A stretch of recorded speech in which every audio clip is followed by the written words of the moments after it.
നമുക്ക് രേവതിയുടെ സച്ചിയുടെ നാളത്തെ നല്ലൊരു കഥ കേട്ടാലോ? വീഡിയോ ഇഷ്ടപ്പെടുവാണെങ്കിൽ ഒന്ന് ലൈക്ക് ചെയ്ത് ഹൈപ്പ് ചെയ്യാൻ മറക്കരുത് കേട്ടോ. അതോടൊപ്പം തന്നെ ആദ്യമായി കാണുന്നവരാണെങ്കിൽ സബ്സ്ക്രൈബ് ചെയ്യാനും മറക്കരുത്. അങ്ങനെ നാളത്തെ കഥയിൽ ഭയങ്കര സന്തോഷത്തിലായിരുന്നു രേവതി സച്ചി. കാരണം നിസ്സാര കാര്യം, കുടുംബത്തിലേക്ക് ആദ്യം കുഞ്ഞാണ് വരാൻ പോകുന്നത്. അങ്ങനെ ആ സന്തോഷത്തോടു കൂടിയിട്ട് രേവതി രാവിലെ മാല കെട്ടിക്കൊണ്ടിരിക്കുന്ന സമയത്താണ് സച്ചി അങ്ങോട്ടേക്ക് വരുന്നത്. സച്ചി വന്നിട്ട് ഇതെന്ത് പറ്റി? രാവിലെ ഇന്ന് ഭയങ്കര സന്തോഷത്തിലാണല്ലോ എന്ന് പറഞ്ഞു. അത് സച്ചിയേട്ടാ, ഞാനിങ്ങനെ ആലോചിക്കുമായിരുന്നു. എന്ത് അല്ല, ഈ പറയുന്ന വർഷയുടെ ശ്രീകാന്തിന്റെ കുഞ്ഞ് വന്നു കഴിയുമ്പോൾ നമ്മളെ എന്തെന്നായിരിക്കും വിളിക്കണേന്ന്? വലിയച്ഛനെന്നും വല്യമ്മയെന്നും ആയിരിക്കുമല്ലേന്ന് ചോദിച്ചു. അതെ, അതങ്ങനെ തന്നെ ആയിരിക്കും എന്ന് പറഞ്ഞു. എന്ത് രസമായിരിക്കും അല്ലേ? നമ്മൾ അതിനെ എടുത്തുകൊണ്ട് നടക്കുന്നേ കൊഞ്ചിക്കുന്നതൊക്കെ ഞാനിങ്ങനെ മനസ്സിൽ വിചാരിക്കുമായിരുന്നു. അത് കേട്ട് കഴിഞ്ഞപ്പം സച്ചി പറഞ്ഞു, അത് ശരിയാ, എനിക്കും ഭയങ്കര ഇഷ്ടമാണ് കുഞ്ഞുങ്ങളെ. ആ സമയം രേവതി പറഞ്ഞു, അത് ശരിയാ, ഇവിടെയാണെങ്കിൽ അച്ഛനാണെങ്കിലും ശരി അമ്മയ്ക്കാണെങ്കിലും ശരി എല്ലാവരോടും കുഞ്ഞുങ്ങളോട് താല്പര്യമല്ലേ? പോരാത്തതിന് ഈ കുടുംബത്തിൽ വരുന്ന ആദ്യത്തെ കുഞ്ഞല്ലേ? ഇത് കേട്ടോണ്ടാണ് ശ്രീകാന്ത് അങ്ങോട്ടേക്ക് വരുന്നത്. ശ്രീകാന്തിന്റെ കണ്ണൊക്കെ നിറഞ്ഞുപോയി. കാരണം ഇവരെത്രമാത്രം ആഗ്രഹിക്കുന്നുണ്ട് ഒരു കുഞ്ഞിന് വേണ്ടിയെന്ന് എന്നൊരു ചിന്ത അവരുടെ മനസ്സിലും എത്രമാത്രം സന്തോഷമുണ്ട് എന്നൊക്കെ അതൊക്കെ ഈ പറയുന്ന ശ്രീകാന്തിന്റെ മനസ്സിലുണ്ടാകുന്നുണ്ട്. കാരണം തങ്ങളെക്കാളും കൂടുതലായിട്ട് ആഗ്രഹിക്കുന്ന ഇവരാണ് ഒരു കുഞ്ഞിന് വേണ്ടിയിട്ട്. ഒരു പക്ഷേങ്കിൽ എല്ലാവരുടെയും കല്യാണത്തിന് മുമ്പ് നടന്ന രേവതി അടുത്തിയുടെ സച്ചിയുടെ വിവാഹമാണ്. പക്ഷെ അവർക്കെതിരായിട്ട് ഒരു കുഞ്ഞ് ജനിച്ചിട്ടില്ല. അതിൻ്റെ ബുദ്ധിമുട്ട് ചിലപ്പോൾ അവർക്ക് കാണുമായിരിക്കും. എന്നാലും ഈ കുടുംബത്തിലേക്ക് വരുന്ന ആദ്യ കുഞ്ഞിനെ സ്വീകരിക്കാനായിട്ട് അവർ തയ്യാറായിട്ടിരിക്കുകയാണ്.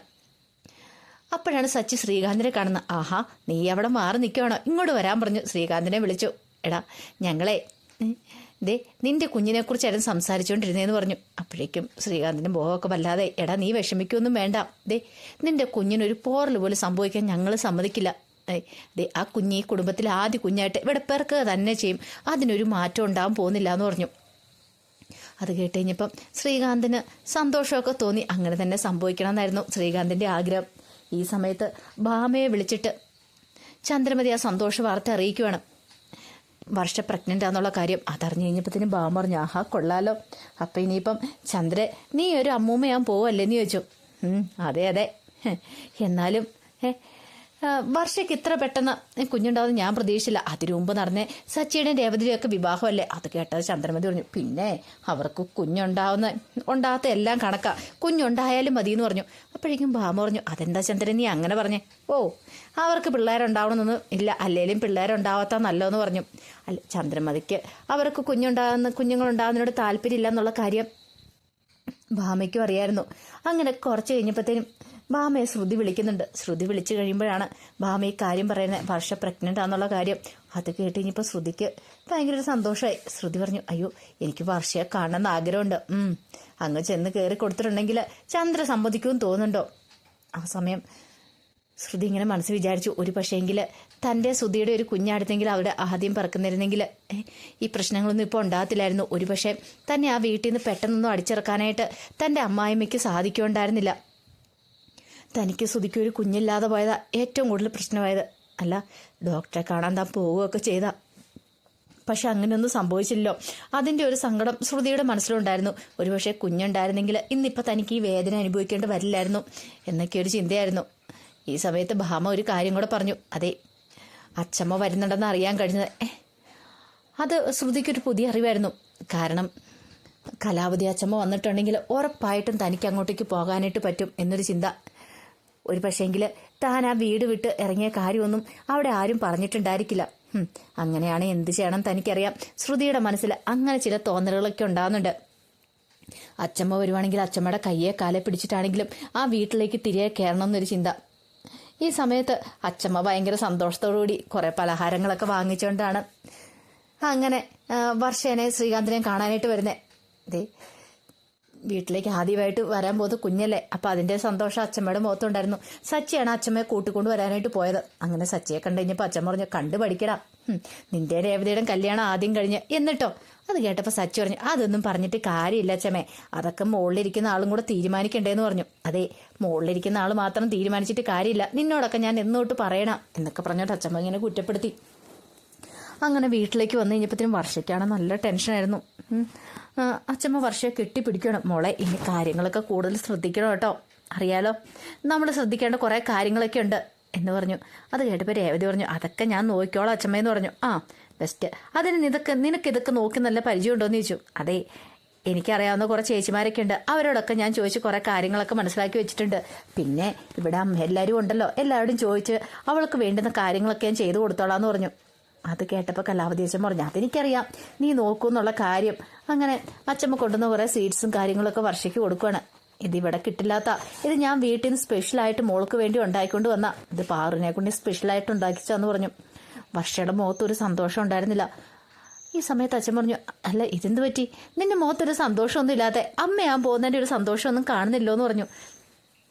അത് കേട്ട് കഴിഞ്ഞപ്പോഴത്തേനും വർഷ പറഞ്ഞു, ഒന്നുമില്ല അച്ഛമ്മയെന്ന് പറഞ്ഞു. അതെ, ഈ സമയത്ത് പെൺകുട്ടികൾ നല്ല സന്തോഷമായിട്ടിരിക്കണം. പെണ്ണുങ്ങളുടെ മനസ്സിൽ എന്താണോ അതാണ് നമ്മുടെ കുഞ്ഞിനെ ബാധിക്കുന്നത്.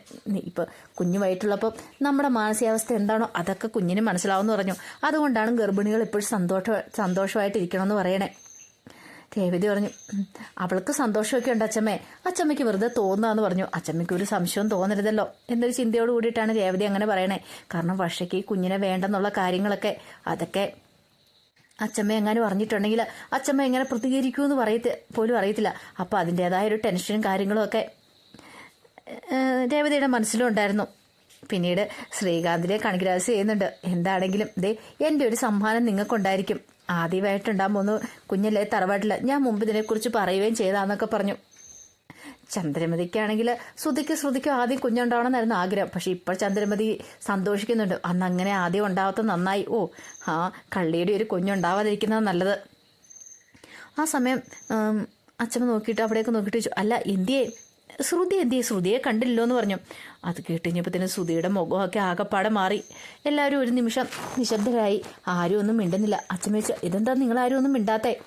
ശ്രുതി എന്തെന്ന് ചോദിച്ചു. അപ്പോഴേക്കും ചന്ദ്രമതി ആടി പറഞ്ഞു, അവള് ബാംഗ്ലൂർ പോയിരിക്കുമെന്ന് പറഞ്ഞു. ബാംഗ്ലൂരോ? അതെ, അവിടെ അവൾക്കൊരു ക്ലയന്റ് ഉണ്ട്, അപ്പോൾ അതിന് വേണ്ടിയിട്ട് മേക്കപ്പ് ചെയ്യാണ്ട് ബാംഗ്ലൂർക്ക് പോയിക്കുക.